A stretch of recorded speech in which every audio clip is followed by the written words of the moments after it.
Everyone welcome to another mini vlog క్విక్‌గా and evening with my sister చూసేయండి. నిన్న బాబాయ్ వాళ్ళ ఇంటికెళ్ళాం కదా! సో, ఇంక అక్కడి నుంచి ఇంటికి రిటర్న్ వస్తున్నప్పుడు మాతో పాటు చెల్లిని కూడా తీసుకొనొచ్చాము. సో, ఈరోజు నేను ఇంకా చెల్లి ఇద్దరం కలిసి బీచ్‌కొచ్చామనమాట.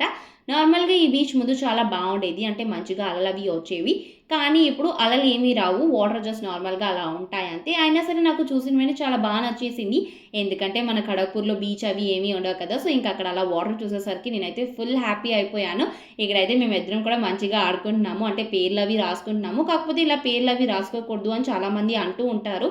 మరది ఎంతవరకు నిజమనేది నాకు కూడా తెలీదు. యాక్చువల్‌గా నేను ఇంకా చెల్లి చాలా రేర్‌గా కలుస్తుంటాము.